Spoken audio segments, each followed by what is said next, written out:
Good morning, good afternoon, good evening, wherever you are. I thought about something I want to share with you because there's so much out there now. A lot of people looking at, and I look at things differently than most people. I'm always looking at the presentation. How many of you ever look at the quality of the presentation of the defense and the prosecution? You know, when you have something like this. And yesterday I was watching, you know, the difference between the defense and the prosecution? Story. The power of a story. The power of a story. Regardless of your political persuasion, the power of a story. See, this is a new day, and the style of communication in this new world order is different. It's quite different. People are who are successful, who are going to make a greater impact, who are going to be persuasive, are people who are trained on how to tell a story and create an experience with the story. With the story. When the prosecuting attorney told the story about his daughter, she said, "I don't want to come back here anymore to the Capitol." I cried. I cried. It moved me. I cried along with him. It moved me. That's the power of story. It's the power of communication. This is a new place where we are. It's something that Tennessee Williams said. And I want you to write this down, because when I read this, it impacted me. He asked the question, he said, when you look in the mirror, he said, there comes a time where when you look in a mirror, what you see is all you're ever going to see.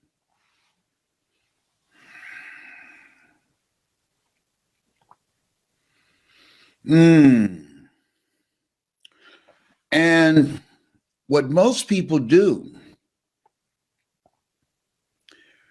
they stop really looking into their eyes and just look at their face. They make up their face. They don't make a commitment to transform their mind. They don't make a commitment to cultivate what's behind the eyes. They don't decide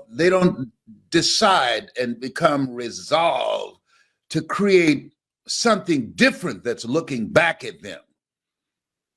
And this moment for me, when I looked in the mirror, I remember it just came to me, dropped in my spirit, as Dwight Pleasure would say.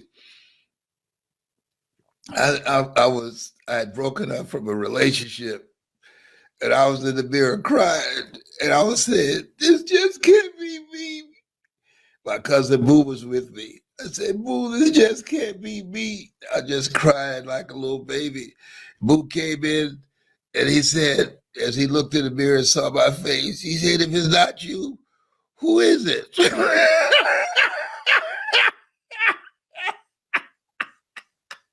I said, "Get out of here and leave me alone." I was crying. Women don't think that we cry when y'all break up from us. Yes, we do. We might hide it. Oh my goodness. You know, this can't be me. He said, "If it's not you, who is it?" I don't know. You just leave me alone.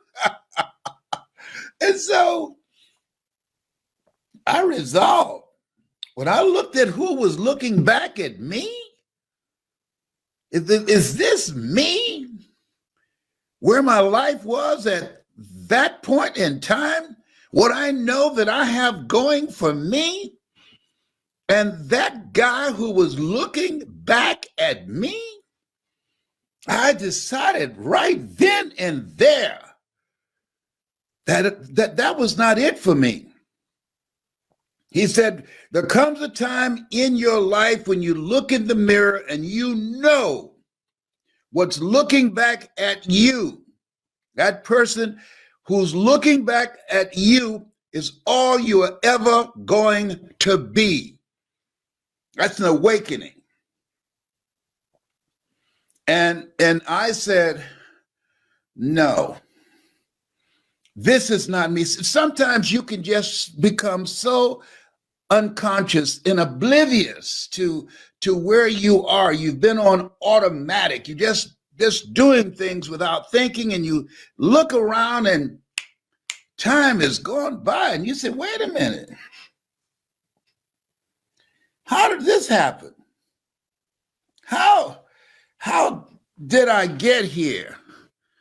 And that voice says, wherever you find yourself at some point in time, you made an appointment to be there. Now you got a choice. Got a choice. You can ignore what's looking back at you, the man in the mirror, Michael Jackson, the woman in the mirror, or you can do something about it. And I decided I was going to do something about it. I decided that I was going to work on myself. See, you know, the difference between everything that exists, the power that we have above animals, and whatever else we see. A tree can't be anything but a tree. An alligator can't be anything but an alligator. A dog can't be anything but a dog. But human beings, we can be anything we desire to be.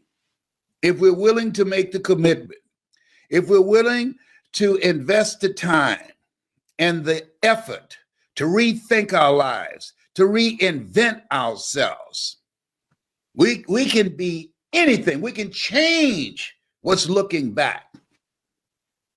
And that was a moment, a decisive moment for me. Have you ever had that kind of moment before, where you looked at yourself and said, hey, what happened? That you didn't recognize you. Sometimes it can be in a relationship where you're dying together rather than living together. Sometimes it can be on a job where your hair is turning gray. That job is not you. You overworked and underpaid, and you're spending 40, 60 hours a week, somebody controlling your life, telling you how high to jump, and you know it's not you. You know it's not you. You're living a misplaced life. You know it. On Monday morning, people who do that, the heart attack rate increases by 35%.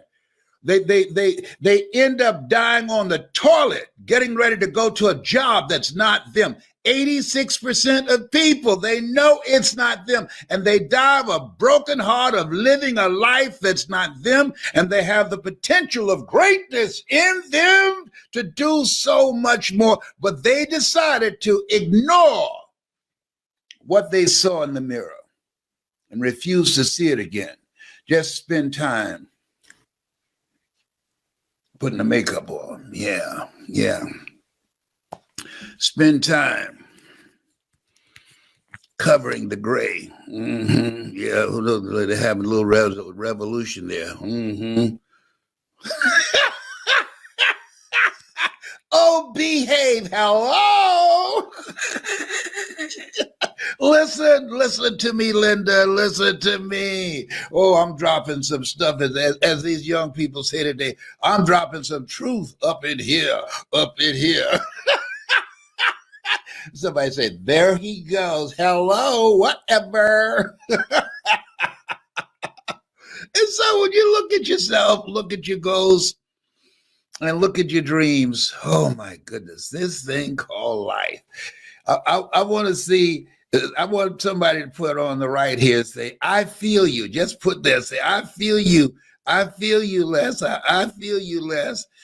Tyrone, somebody just asked you, Tyrone just said, I'm busy. I've got some squirrels. I'm trying to teach them how to speak English. If you don't know, I have a squirrel friend named Tyrone, that's on the west side of the house, and he's taught me squirrely. I'm bilingual now. Yes. So listen, if you believe that what you see in the mirror, there's more of you back there behind your eyes. If you believe that this just can't be it, if you are ready, just said, you know what? I have to face the reality that if I knew how to do it, I would have done it.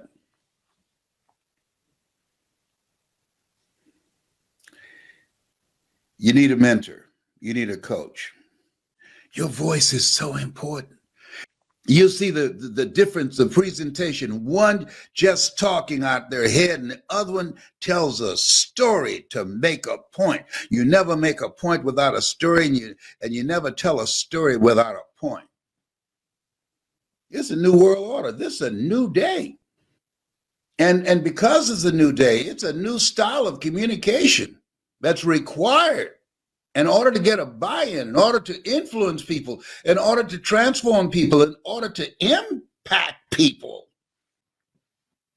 I was living in Crossroads Apartments off Sunbury Road in Columbus, Ohio. I just gotten fired from WVKO radio station. And I just said, you know, I can do more than just be here being angry. I can do more than that.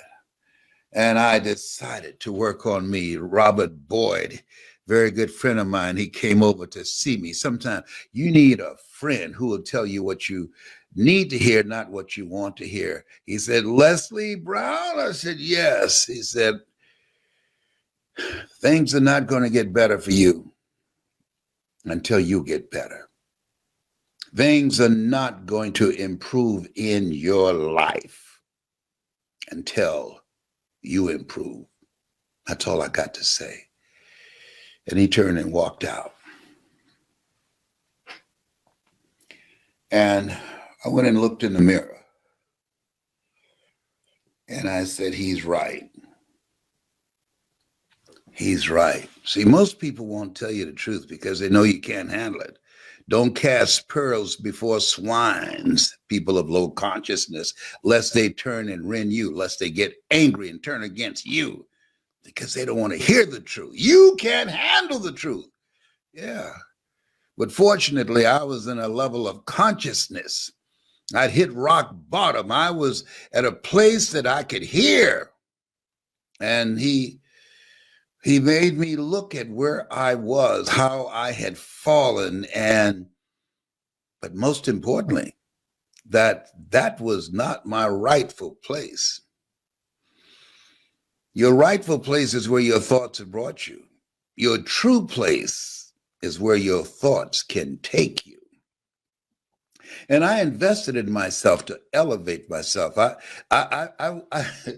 I'm giving out right now. You can go to Hungry to Speak and put in there, choosing your future, hungrytospeak.com, choosing your future, some CDs, some speeches that I'm giving away free. You are the subject area. You are the money. And based upon how well you communicate, based upon the kind of impact that you're able to make, to bring through your presence, to bring through the passion in your voice, learning how to create an experience with people that you can't see. The reason that I'm good at this, because for years I did radio and I couldn't see the audience. And I learned some things. I learned how to hold an audience's attention and be able to impact them, make them laugh, make them feel good. I can teach you how to do that too. I learned some things. I know a thing or two because I've seen a thing or two. Now you're ready to create a shift in your life. If you believe that there's more in you than what's looking back at you in the mirror, you're not listening to me by accident. You know that what I'm saying is true. You know When I think about the people whose lives I've impacted around the globe, I mean, from around the world, if I wasn't able to communicate, if I wasn't able to reach them, to expand their minds, to touch their heart, to ignite their spirit, we would not be having this conversation right now. You've got a power voice, and there's a system, there's a systematic process to access that voice. There's no secret to success. There's a system to success. And the people who know how to communicate, the people who know how to impact an audience, have them on the edge of their seat, can bring them to tears, having them laughing in their tears, are the people that are going to be successful in this new world order. And we saw it yesterday, and it's going on today. It's going on today. I mean, that man who talked about his son, his son, he had buried his son and his daughter, as he was talking to his daughter and said, well, I apologize for what's going on, the riots that's taking place here. I'll bring you back another time. And his daughter said, Daddy, I don't want to come back anymore. Woo! Wow. And so this conversation is about developing your superpower. In the beginning was the word. See, our parents give us our bodies and our facial features and our physical features, but God give us our voice. In the beginning was the word, and the word was God and dwelt among men. Our voice. Death and life is in the tongue. Most people speak more death than they do life. Our voice, thou shalt decree a thing and it shall be established unto you. Oh, come on now. Come on. Our voice. You want to change your life, seek ye first the kingdom of God and his righteousness, and all these things shall be added unto you. When shall the kingdom of God come? The kingdom of God cometh not by observation. They shall say it's neither lo there, lo here. Behold, the kingdom of God.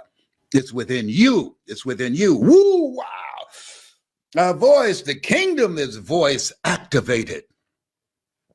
That's why when you encourage someone, you stir up something in them. That's why when you speak, that you're able to ignite and release the kingdom of stories of greatness and potential and artistry, and enable them to expose themselves to a part of themselves that they can't go to by themselves, and that when you spoke, you exposed them to the kingdom of potential in them to live a larger life, to live the life that they were chosen to live their calling. A job is what you get paid for. A calling is what you're made for. And that calling is something that you love it so much you do it for nothing, but you do it so well that people will pay you to do it. Most people are doing things just to get paid. Let me tell you something. When you do something that's you, it's a different kind of feeling. It's a different kind of experience. If you're ready to make money with your voice, with your story, with your knowledge, with your experiences, with things that you've seen, things that you have observed, I got to tell you this story. Listen, you won't believe this. This is going to blow your mind. You won't believe it, and you're going to believe it. It's shocking. It's a drop the mic moment. It's jaw dropping what I'm about to tell you right now. Just let some other people know and say, Les is about to say something that you're going to say, whoa, wow. I'm telling you, do it right now. Have somebody else. Listen to me. I will tell you this story. And I'm gonna find a way to make it work for you, all right? Okay, I thought it just dropped in my spirit.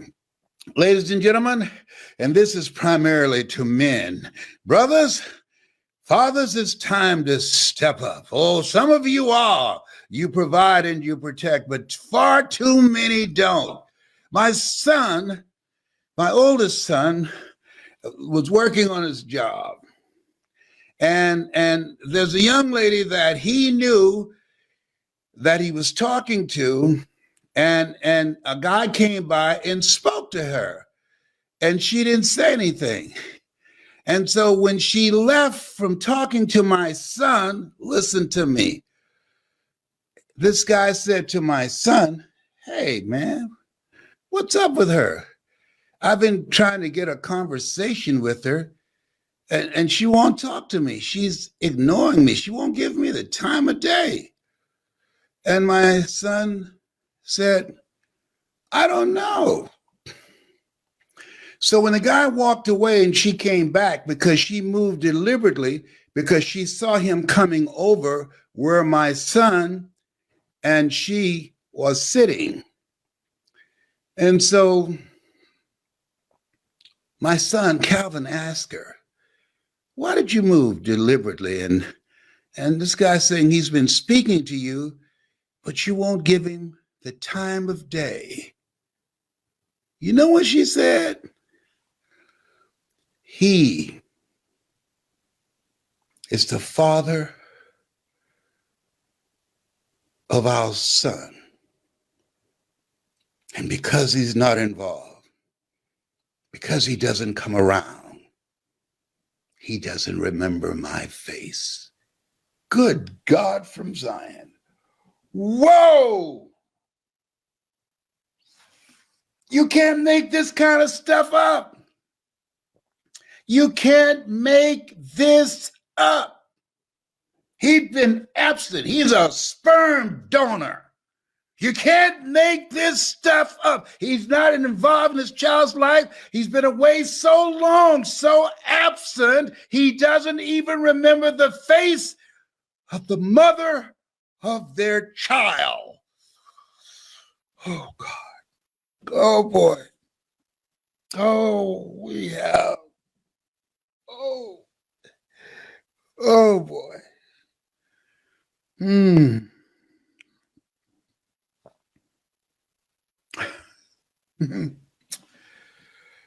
can't make that up.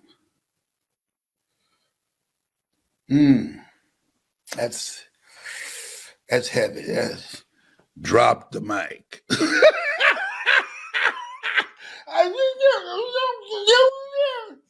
You know what Tyrone said? "You about to make me cuss, Mr. Brown." If you don't know Tyrone, it's a squirrel that's outside my window. He's taught me squirrely. He doesn't know how to speak English yet, but I understand it. You know, I've been in the house too long. Oh my God. Oh my God. Oh, this thing called life is just too much. It's just too much. As Jerry would say. See, part of being able to change what's looking back at you in the mirror is being around the right people. That's major. Being around the right people, having the right coach, the right mentor, having a different kind of environment, having different stuff coming in your ears. Nothing gets through except through the ears and the eyes. This is a time, this place where we are, you have to create a shift in your environment. You want to create an environment deliberately that sets you up to win. If you're ready to do that, so I'm ready to win. If you're hungry, see, the reason that I put in the work to change that guy that was looking back at me in the mirror, I was hungry to win. I was a father, a husband, I had car note and mortgage note. I was hungry to know the best part of myself that I did not see yet, and I was willing to invest in me to make that happen. I didn't have the money to do it, but I couldn't afford not to do it. See, sometimes when it comes to you, you got to become a no matter what person. That whatever it takes, that you're willing to do it. And part of that is to sacrifice. But when you start talking about how do I leave a legacy? How do I create a presence that when I die, that there will still be conversations beyond 2 weeks after I'm gone? A friend of mine died, and somebody asked, "Hey, well, I haven't seen Marvin for a few days. Oh, Marvin's dead. He's dead. Yeah. How long he's been dead? Oh, man, about 6 months? Are you kidding me? I didn't know. You know why I didn't know? Because Marvin's life was so inconsequential. His presence was not missed. Now, most people, when they die, their presence will not be missed. But there's certain people, when they go, the word will go out. The word will go. John Lewis, oh, the word went out. Elijah Cumming, the word went out. These are bad brothers up in here. Aunt Boo Boo, Cicely Tyson, that's what we call her, Aunt Boo Boo. Cicely Tyson, when she took her last breath, the word went out. Her presence was felt. She made an impact. Those brothers, made an impact with their lives. We're here to make a difference. Make an impact. If you're ready to make an impact, if you're ready to learn how to do that, to be around the right people, to be in a community of people that will introduce you to a part of yourself that you can't discover by yourself. If you're hungry, got to be hungry. And this place where we are right now, you want to make it? Some stuff's about to happen. The bottom's about to drop out. With 47 million jobs being taken over by artificial intelligence. I saw online the other day, they had a robot jumping rope. I'm not making this up. A robot jumping rope, making salads, pouring drinks. Excuse me? I'm not making this up. This is the time you have to reinvent yourself, to stay ahead of technology. This is the time you want to give yourself a competitive edge, because that's what you have to do. If you're around people who are on the same level that you are, who have not done what you've done, that you can't learn from, if you're around people who don't lift your spirit, people who don't inspire you, people who don't hold you accountable, people who don't challenge you, people that you can't learn by, you earn within $2,000 to $3,000 of your closest friends. You around me, you learn how to earn $70,000 an hour or more. Why? Because of the relationship. People rub off on you. Sidney Poitier, I love to talk about him in the book called The Measure of a Man. When you go for a walk with somebody, something happens. Either they adjust to your pace or you adjust to their pace. Whose pace have you adjusted to? And most of us have been adjusting to the pace of people below us, people who have no goals, people who have no dreams, people who are doing the same thing day in and day out. No sense of responsibility, no commitment to their children, no idea of building a vision and living from a life of legacy. When they die and they take their last breath, rather than leaving a legacy, they leave liabilities. Oh, help me, Lord. Can you believe that? This guy trying to have a conversation with a woman and ask my son when he comes back over, why won't she talk to me? What's up with her? She's stuck up for something? And when my son asked her when she came back, when he left, what's up? You don't like him? Well, I know him very well. We had a baby together.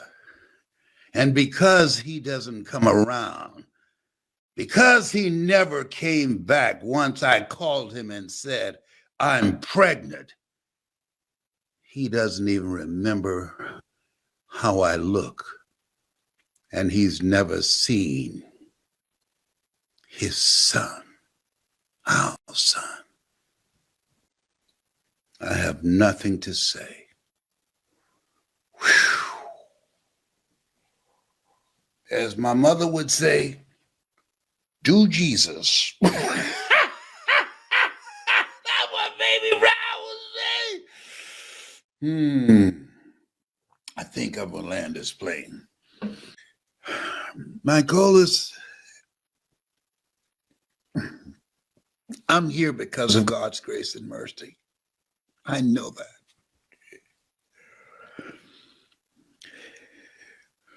He spared me so I can help people. It's not about me. And I'm grateful. Somebody asks, what do you want said about you when you go? I aspired to inspire until I expire.